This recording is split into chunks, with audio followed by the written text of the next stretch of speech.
के अध्यक्ष आदरणीय सुरेंद्र सिंह सोमवंशी जी का इसी क्रम में अतिथि मुख्य वक्ता जी का स्वागत। आप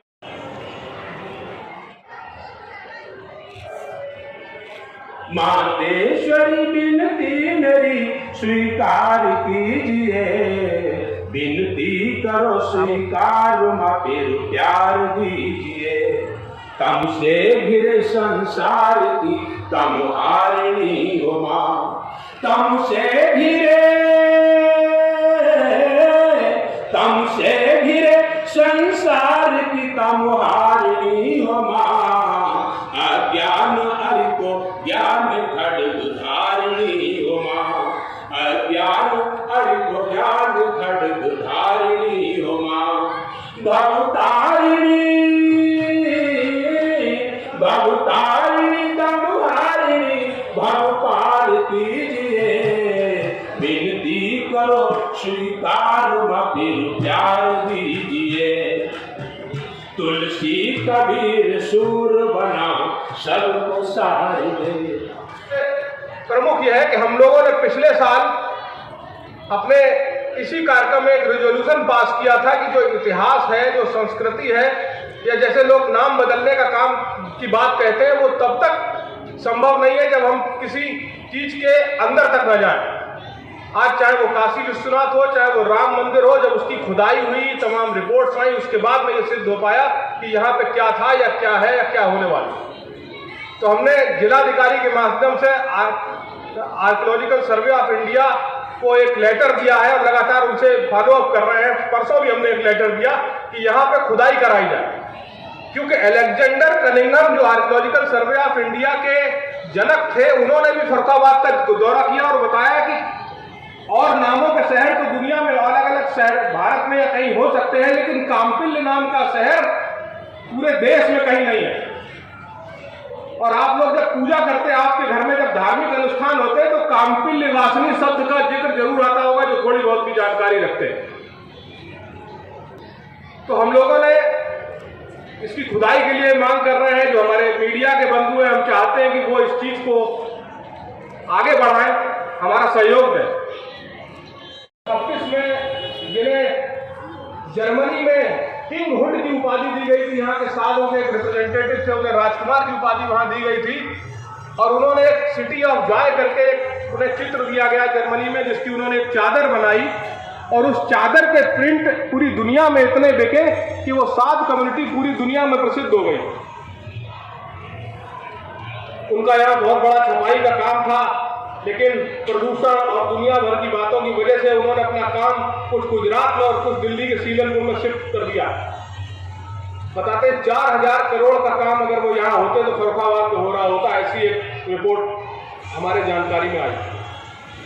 अभी हमारे फर्रुखाबाद में जो लोग तमाम, हालांकि सरकार की भी ऐसी मंशा है, लेकिन हम लोग भी कहते थे कि यहाँ के प्रदूषण को दूर करने के लिए काम किया जाए, तो यहाँ पे sewage treatment plant STP 450 crore की लागत से बन रहा है, जिसकी मांग हम लोग भी उठाते थे। हालांकि सरकार भी इसके लिए यहाँ के नालों को टैप किया जा रहा है और यहाँ पे माधोपुर के पास बन गया है, बरगदिया घाट में बन गया, जिससे नालों का पानी, घरेलू नालों का पानी उनमें जाने से रोका जाएगा। हमें लगता है कि सरकार अगर कुछ प्रयास करेगी तो शायद सरवाड़े के कुछ लोग जो सिर्फ ब्लॉक प्रिंटिंग के माध्यम से फर्रुखाबाद का नाम रोशन करते थे, बल्कि रोजगार भी बहुत लोगों को यहाँ मिला करता था। लेकिन उस ब्लॉक प्रिंटिंग का एक दूसरा पक्ष है जो अभी तक किसी ने उठाया नहीं। वो जो ब्लॉक बनाए जाते हैं वो इतने खूबसूरत होते हैं कि हम जब अगर सहारनपुर जाएं या मैसूर जाएं तो लकड़ी की कुछ वॉल हैंगिंग्स या कुछ डेकोरेशन पीस हमें मिलते हैं जिनमें महीन पच्चीकारी होती है। वैसी पच्चीकारी हमारे फर्रुखाबाद के लोग करते हैं और इनसे लोग ब्लॉक खरीद के जयपुर और गाजियाबाद के बाद पिलखुआ ले जाते हैं। तो अगर उन ब्लॉक मेकर्स को अगर हम डेवलप करें तो वो शोपीस के रूप में अपना एक दूसरा अल्टरनेट बिजनेस भी तैयार कर सकते हैं। ऐसी अभी हम लोग मांग करने जा रहे हैं इस बात के रिजोल्यूशन में। उत्तर प्रदेश पर्यटन और संस्कृति परिषद में हमारे काफी सदस्य हैं जो फर्रुखाबाद की कमेटी बनी। एक मंदिर खुदागंज के पास एक शिव मंदिर पुरातत्व विभाग ने, राज्य पुरातत्व विभाग ने किया है। हमारी संस्था ने पूरे जनपद के विद्यालयों में पर्यटन क्लब बनवाए हैं और स्कूलों में उनमें थोड़ा सा काम शुरू हुआ। हालांकि यहाँ के पर्यटन अधिकारी के जाने बाद काम थोड़ा रुका। केंद्र सरकार से पूछा गया कि हर जनपद के 2 गांव ऐसे बताए जाए जो गांव हो, ग्राम सभा हो और उन्हें पर्यटन की दृष्टि से विकसित किया जाए। तो हमारे यहाँ सब 2 विश्व प्रसिद्ध गांव है, लेकिन अभी उनमें विकास की कमी है। एक तो श्रृंगी रामपुर है जो कमालगंज के पास है, जहाँ पे श्रृंगी ऋषि जिन्होंने भगवान राम के लिए पुत्रेष्टि यज्ञ करवाया था जन्म के लिए, और ये भी कहा जाता है कि वो भगवान राम के बहनोई भी थे। और वहां पर हर वर्ष वैसे तो वर्ष भर आते हैं, लेकिन वहां पे बहुत से लोग अपने बच्चों के मुंडन के लिए या ग्वालियर और भिंड क्षेत्र से बहुत लोग नियमित आते हैं। हालांकि उत्तर प्रदेश पर्यटन की तरफ से वहां पे एक बड़ा हॉल और उनके रुकने के लिए शौचालय वगैरह की व्यवस्था है, वो हॉल लगभग बनके कंप्लीट हो गई। तो उसका हमने हमारी संस्था की तरफ से रजिस्ट्रेशन करवाया, उसके विकास के लिए उसकी प्रक्रिया चल रही है। दूसरा, नीम करोली, बाबा नीम करोली, आप नैनीताल में रहते हैं और नैनीताल में जो कैंची धाम है वो बाबा नीम करोली का मुख्य स्थान यही है, और उसको भी हमने रजिस्टर्ड करवाया है।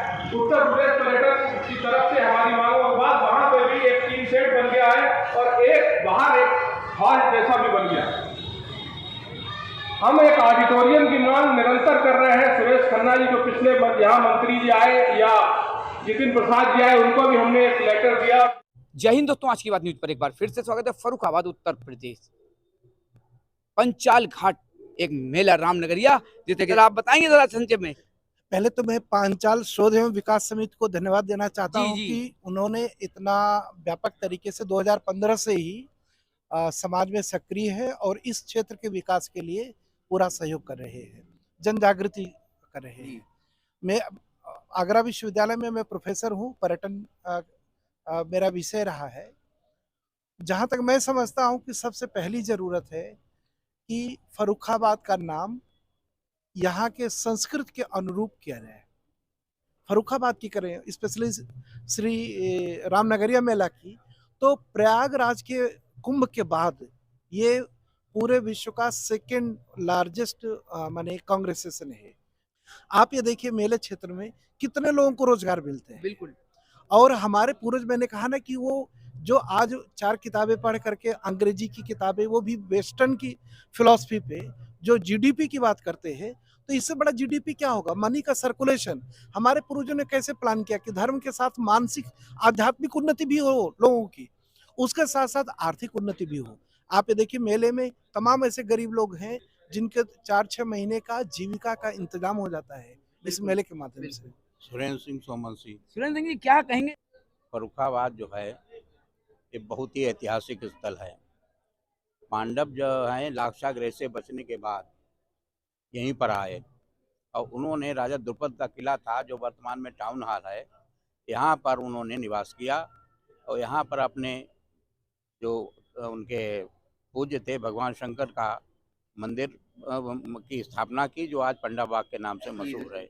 और यहाँ पर जो उन्होंने स्थान का नाम रखा वो भीष्मपुर रखा, अपने पितामह भीष्म के नाम से भीष्मपुर रखा। भीष्मपुरा मोहल्ला आज भी फर्रुखाबाद में विद्यमान है। भीकमपुरा पश्चिम साइड में बिल्कुल है, आज भी विद्यमान है।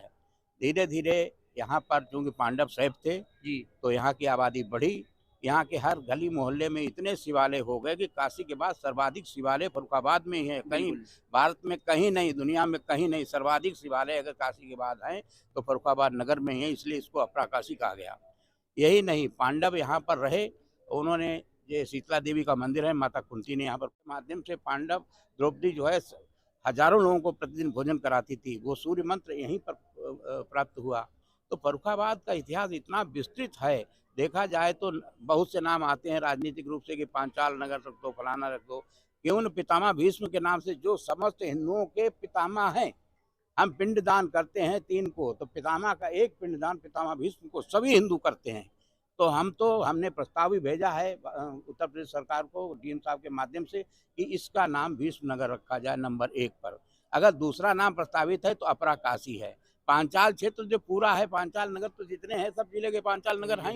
बिल्कुल। तो मेरा तो विचार यही मंतव्य है कि इसको जहाँ तक हो सके तो इसको भीष्म नगर, इस नगर का नाम रखना चाहिए, जिसका प्रस्ताव हम लोग कर भी चुके हैं, बराबर प्रयासरत हैं। हमारे कमेटी के सभी लोग लगे हुए हैं। और फर्रुखाबाद का तो पूरा इतिहास ऐसा है, इसके यहाँ तो कण कण में इतिहास विद्यमान है। काम्पिल्य भगवान जैनों के आदि भगवान महावीर ने सबसे पहले धर्मोपदेश कंपिल में ही आरंभ किया। 13वें तीर्थंकर भगवान विमलनाथ का जन्म भी कंपिल में ही हुआ। द्रौपदी का स्वयंवर भी यहीं पर हुआ। यही नहीं, अगर आज पुरानी बात करें तो कपिल मुनि जो कर्दम प्रजापति की पत्नी से उनका पुत्री से विवाह हुआ था, उन्होंने ही यहाँ पर सांख्य दर्शन की रचना की। सांख्य दर्शन तो इतना विस्तृत है कि जिसमें समस्त विश्व का समस्त कोश, समस्त साहित्य सब उसी में समाहित है।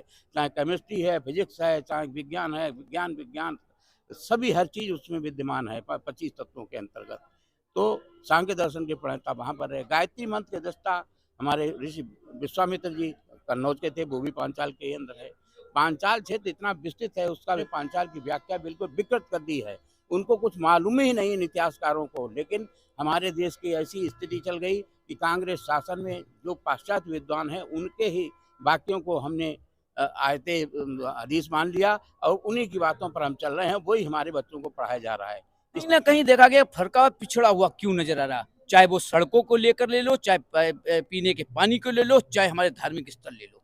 ये हमारा जो फर्रुखाबाद धार्मिक नगरी भी कहा जाता है, धर्म की नगरी भी कहा जाता है, और उसके बाद पिछड़ा हुआ। कितने यहाँ पर मंत्री, कितने यहाँ पे अधिकारी, यहाँ सब कुछ रहा है, अब तो सब कुछ अपना है। दुर्भाग्य से आज़ादी के बाद फर्रुखाबाद से जितने भी सांसद, विधायक या जितने भी लोग हुए, उनकी या तो उनका इतना ज्ञान नहीं था जी कि वो इस बारे में विचार सकते थे।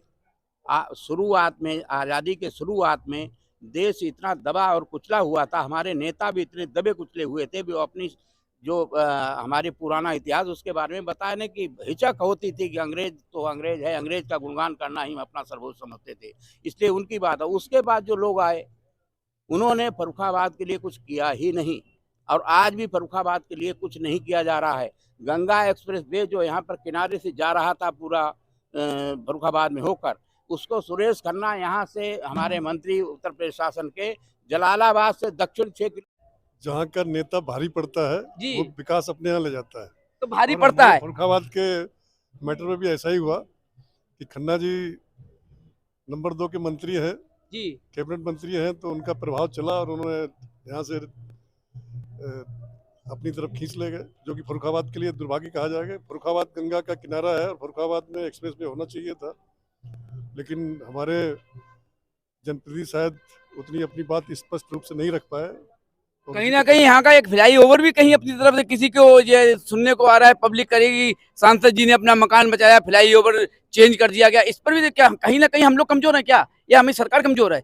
डबल इंजन की सरकार है। इसमें तो खैर मैं कमेंट नहीं कर सकता हूँ कि मेरे पास ये जानकारी नहीं कि सांसद जी ने मना किया है कि नहीं किया। देखिए यही होता है, चाहे दल हो या अपना या कुछ भी हो, सवाल होता है अगर हम कुछ बोलेंगे तो कहीं ना कहीं गड्ढे में नहीं तो कहीं ना कहीं किनारा कर दिया जाएगा, क्योंकि योगी जी का राज है। और योगी जी ने बड़ा अच्छा कार्य किया, कई सौ करोड़ रुपया नमामि गंगे के ऊपर यहाँ पे आया है। केवल खाना पूर्ति बंदर बांट कर दिया गया, सबकी जेबें भर दी गई। लेकिन फर्रुखाबाद का इतिहास यही रहा है कि हर कोई गरीब व्यक्ति हो, चाहे बड़ा या बूढ़ा हो, हर कोई तरसता नजर आता है। आज ही मैंने कल भी रोज न्यूज लगाता हूँ, नमामि गंगे के ऊपर गौ माता कहते हैं कचरा खा रही हैं, गंदगी खा रही हैं, माँ गंगा की गोद में गंदगी का अंबार नजर आ रहा है। आज की बात सुबह 7 के साथ रविंद्र भदौरिया। जय हिंद, जय भारत। Thank you sir.